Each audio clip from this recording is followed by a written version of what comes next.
The OnePlus 12 is one of the best smartphones that you can buy, though not without one major issue. Let's talk about it. Firstly, let's talk about design quickly, which is just fantastic. It's equally a breath of fresh air compared to the competition, and it very much reminds me of the Pixel 6 Pro in the hand, with the curved display and smooth sides.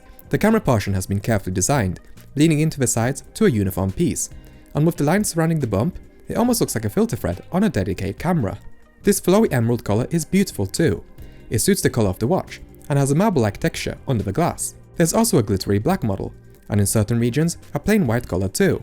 The alert slider from the old OnePlus days is here too, as well as an unexpected feature, an IR blaster, which is great for my legacy equipment. The phone has a nice dense feeling in the hand too.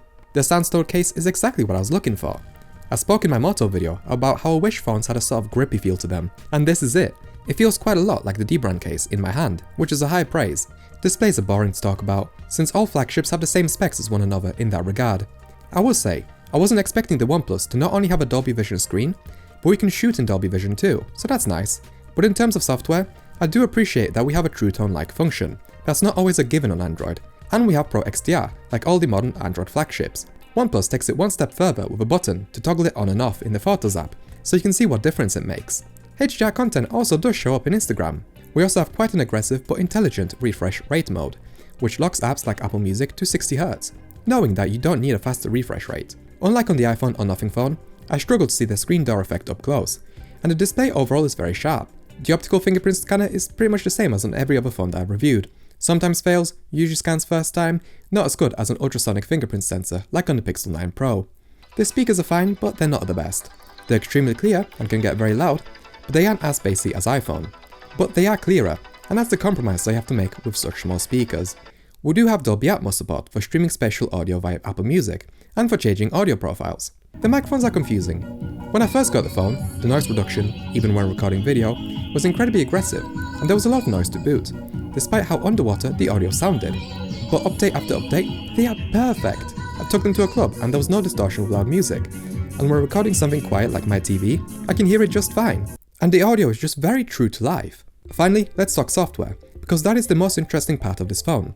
The OnePlus 12 runs on Oxygen OS, which by all intents and purposes is ColorOS with red accents on the clock. There are some obvious iOS-inspired touches within ColorOS, like the notifications panel, with a large music widget and brightness and volume adjustments, as well as the app opening and closing animation. But otherwise, we get so many features packed in that it's actually difficult to remember them all. However, here are the standouts to me. The ability to change resolution and bitrate of screen recordings, something that's really badly missing from stock Android. You can quickly see which apps you have open with the icons at the bottom of the task switcher. You can use these icons as a scroll bar. Sadly, there is a bug that causes the app that you have switched to be unresponsive for about a second. It's not the biggest deal in the world, but it's annoying that it hasn't been fixed. There's a translate button when you take a screenshot, which takes you to Google Lens, which you can also use for extracting text. Although OnePlus has its own text extraction button, which also pulls images out of content. The Photos app is heavily inspired by Apple with its design. We have smooth video scrubbing and cropping of objects like on iOS, and object removal like on Samsung. We have an insane amount of filters to choose from, all surprisingly tasteful. And the object remover seems to work far better than Google's own Magic Eraser from my limited testing. It's higher resolution and doesn't feature the checkerboarding of Google's implementation. System haptics throughout the UI are fantastic. The haptics also match the beat of the ringtone and notification sounds, and the motor is iPhone level. I haven't seen a single ad on my UK unit, minus new product announcements. And there were less third-party pre-installed apps than on the flagship Samsung. You can really tweak ColorOS the way you want it to look, with fonts, fingerprint scanner animations, video enhancers, wallpaper generators, adding and removing status bar icons, choosing which apps show banners or show on the lock screen, choosing how dark you want dark mode to be, drawing gestures when the screen is off or launching apps from the fingerprint scanner, choosing app-specific volumes, placing audio sources within a 3D space, and that's just all the features that I have found. There are so many toggles and features to make this phone your own. We also have a lot of customizability on the home screen.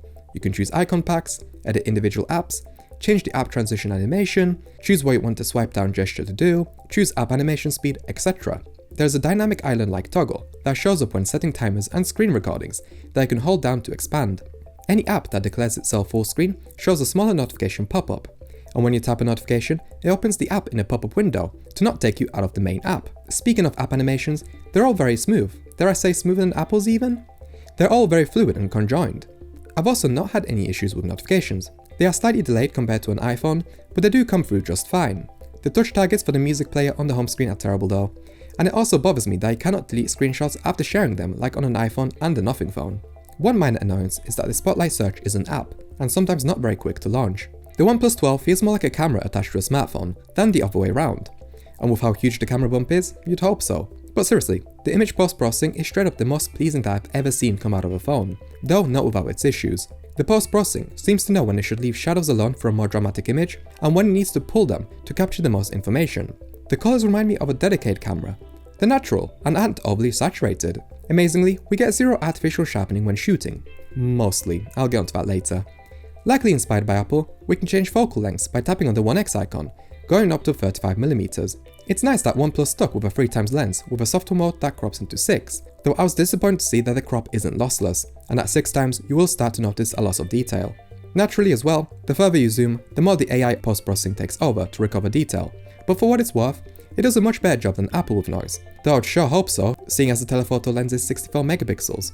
But the actual detail from the telephoto lens could be far better. The wide-angle lens on the OnePlus 12 is sharp, as is the case for flagships, though there is a tiny bit of chromatic aberration that can be seen when pixel peeping. It does also get used for macro mode, though the main sensor has exceptional macro capability as is. Macro mode seems to trade blows with the iPhone, less noise in darker scenes, but consistently doesn't seem to be very sharp, while the iPhone's is almost always pin sharp. Honestly, when we talk iPhone versus OnePlus 12, the phones trade blows a lot. In flatter lighting, we get deeper shadows on the OnePlus, and the colours are more consistent too. But then, the iPhone goes for a more contrasty look in high dynamic range scenes. The telephoto lens on the OnePlus has the advantage of being exceptional at macro for what it's worth, and does provide a better depth of field, though with rectangular bokeh. The OnePlus is sometimes worse at freezing motion than iPhone, though it doesn't have Samsung's problem of blurry subjects even in direct sunlight. On the OnePlus, the wide-angle camera is 48 megapixels, while the main sensor is 50, though sadly, the images from all cameras get binned down to 12 megapixels in software. Likewise, the RAW photo mode only captures 12 megapixel images, further interfering with flexibility in post.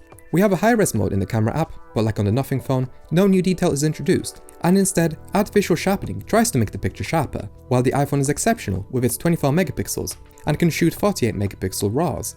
I've also had issues with the RAW mode on the OnePlus having HDR ghosting, which is a new one.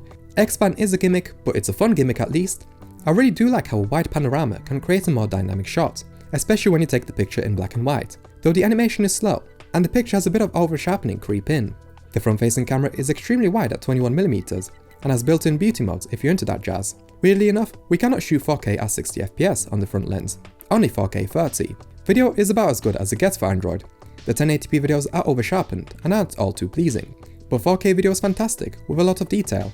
Sadly however, the zoom between 1 to 3x isn't lossless, resulting in a really jagged image that really isn't acceptable on a flagship. Thankfully, after 3 times, zooming in is on par with rivals, and we can even switch lenses during 4K 60 recording, a relatively new feature on both iPhones and Android devices. Video portrait mode is locked to 1080p 30, which is a joke for a high-end Snapdragon chip, and it seems glitchy when it comes to applying that artificial depth of field. Photo portrait mode is perfect however, works on any subject, and on humans, the cutout is stellar. The camera is instant to launch, though if you double press the power button when the screen is on, it will first lock, then launch the app. So not that instant in this case. But there is almost no shutter lag. We get quick video shooting and Google Lens support built in, as well as text extraction. A note, the Pro video mode doesn't let you shoot log, and locks you in the aspect ratio of the phone screen. Cinematic, sure, but it's not really what I was looking for. For log, your best bet is using motion cam, which works like an absolute dream. Instagram and Snapchat do support the wide-angle lens, though they do not support the telephoto lens. And this also goes for Blackmagic camera and motion cam, which is a shame. There is one huge issue with the phone though that I alluded to in the beginning of this video. The cameras have a tendency to draw in condensation. It's happened on my unit twice so far, and there are many threads on Reddit about it too. No one really seems to have a concrete answer on why this happens, most likely moisture trapped at the factory, but I've only had it fog up with a lot of wind. So maybe that there's a tiny gap that's letting the wind gets in, and with the difference of temperature of the phone and the cold air, it's causing condensation? We do have a very basic water resistance on this phone, IP65, good for rain essentially, but this could mean that the seals are compromised from the factory. I'm not sure though, and it's not like bringing the phone into the bathroom with me while I'm showering is causing the lenses to fog up. The battery life has been good, but maybe not as good as I was wishing for. I finished work at anywhere between 65 to 80%, and there doesn't really seem to be a pattern to it.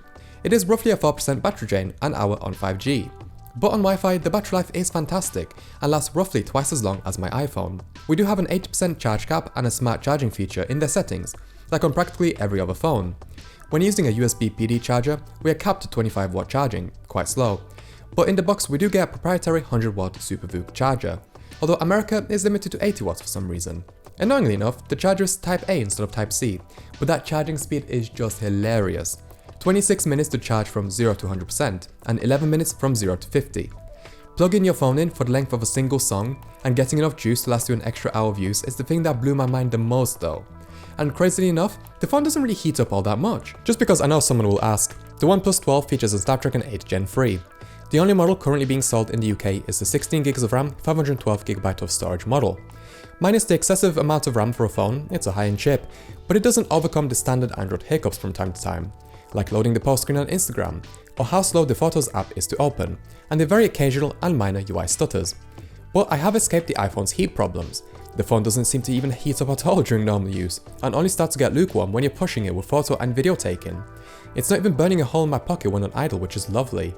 I've heard reports that the phone does overheat playing 3D games, but I'm not much of a phone gamer. And I've not had apps get thrown out of RAM, unless the phone deemed the app to use up too much battery in the background. So again, better optimized apps fare better, standard Android quirk. If you want to know why I got another phone, my iPhone 15 Pro has been really annoying me for the last month or so, with its gradually poorer battery life and heat output, and its inconsistent cameras.